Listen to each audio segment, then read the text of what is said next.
नेतृत्व दिया हो, जिस बिहार पर देश को गौरव की अनुभूति होती हो, जिस बिहार में पाटलिपुत्र भारत की राजधानी के रूप में पूरे देश को स्वर्ण युग में ले जाने का काम जिस बिहार ने किया हो, वह बिहार कांग्रेस और आरजेडी के समय अपनी पहचान के लिए मोहताज हो गया था। और फिर एनडीए की सरकार जब आई, बिहार को आज उसकी पहचान मिली है। डबल इंजन की यह सरकार बिहार को विकास के पथ पर डबल स्पीड से ले जाने के लिए प्रतिबद्ध है।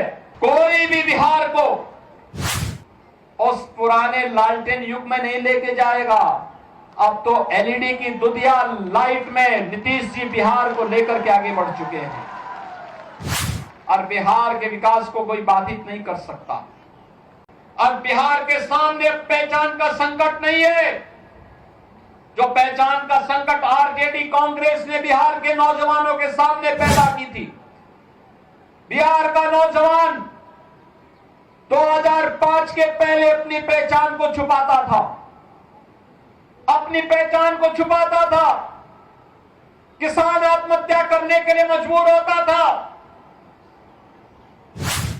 पलायन होता था, उपचार की सुविधा नहीं थी, सड़कें नहीं थी।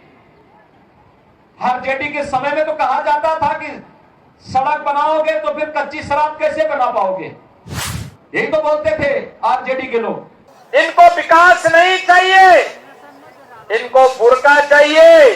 फर्जी वोट डलवाएंगे लेकिन चेहरा नहीं दिखवाएंगे। तीर्थ यात्रा में विदेश जाएंगे, एयरपोर्ट पर चेहरा दिखाएंगे, अपना वहां पर पासपोर्ट दिखा करके अपनी फोटो भी दिखाएंगे। लेकिन बिहार में वोटिंग होगी तो कहेंगे कि नहीं, बुर्का को छेड़ो मत, चेहरा दिखाओ मत, फर्जी वोट डलवाने दो, जिससे बिहार के गरीबों के हकों पर फिर से डकैती डाली जा सके। कांग्रेस और आरजेडी आज ये साजिश कर रही है, लेकिन इनकी साजिश सफल नहीं होने पाएगी। अब इनकी साजिश को सफल नहीं होने देना है। भारत माता की, भारत माता की, वंदे वंदे वंदे, सियावर रामचंद्र भगवान की, माता जानकी की। बहनों और भाइयों, क्या हो रहा था कांग्रेस के शासनकाल में? ये विरासत को अपमानित करते थे, कहते थे राम हुए ही नहीं, कृष्ण हुए ही नहीं, भारत की विरासत को कोसते थे, भारत को अपमानित करते थे, भारत और भारतीयों को गाली देते थे, घुसपैठियों को घुसपैठ करा करके अराजकता पैदा करवाते थे। और आरजेडी को तो कहना ही क्या, इन्होंने बिहार का विकास नहीं किया, अपने परिवार का विकास किया। इन्होंने परिवार का विकास किया। मोदी जी कहते हैं कि 140 करोड़ का भारत मेरा परिवार है, और लालू जी कहते हैं कि राबड़ी देवी का ही परिवार मेरा परिवार है। आरजेडी उससे बाहर नहीं सोच सकती। एनडीए पूरे भारत के लिए सोचता है, और डबल इंजन की सरकार बिहार के उस विकास को आगे बढ़ा रही है। नीतीश जी के नेतृत्व में पिछले 20 वर्षों में बिहार ने विकास की जिस नए प्रतिमान को आगे बढ़ाया है, उसने भूमि थी तो सबको मिलाकर के ब्याज सहित वापस लिया गया, और वापस लेकर के फिर गरीबों को आवंटित करके गरीबों के मकान बनाए जा रहे हैं।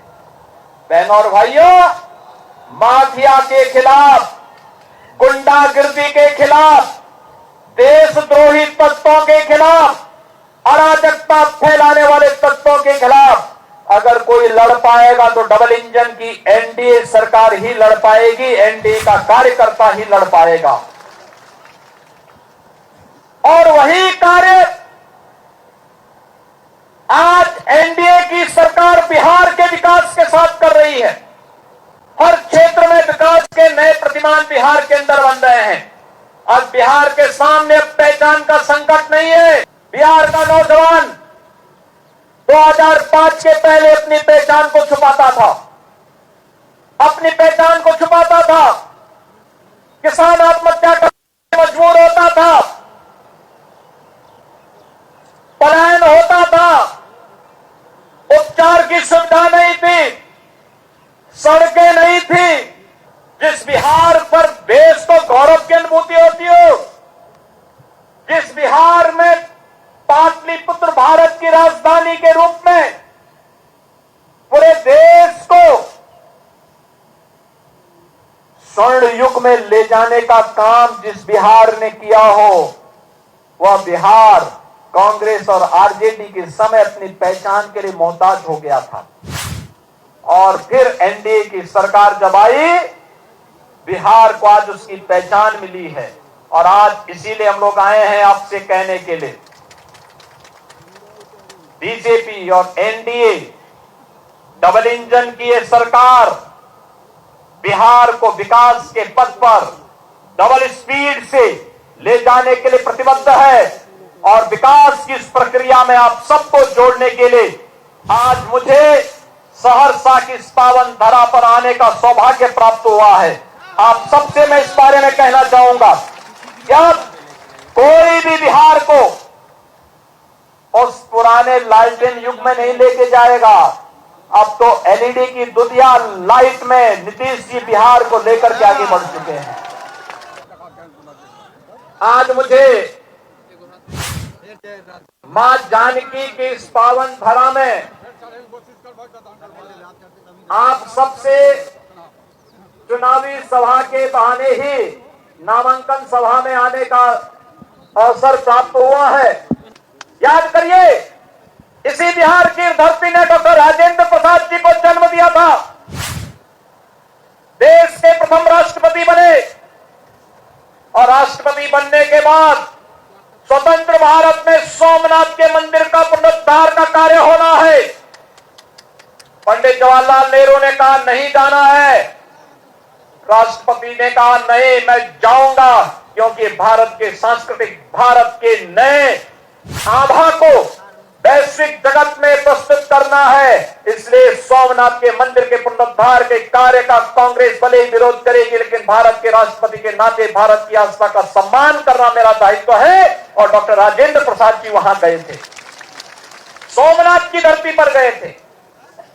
आप याद करिए, मोदी जी पहले प्रधानमंत्री हैं जो अयोध्या गए, श्री राम जन्मभूमि पर भगवान श्री राम के भव्य मंदिर के निर्माण की आधारशिला भी रखी। और गत वर्ष भगवान राम लला को विराजमान करने का काम भी प्रधानमंत्री मोदी जी ने अपने कर कमलों से संपन्न किया है। भारत की आस्था का सम्मान होगा, भारत की विरासत का संरक्षण होगा, तो वह विरासत ही विकास की नींव को पुख्ता करेगा। भारत माता की, भारत माता की, भारत माता की जय जय श्री राम, जय जय श्री राम।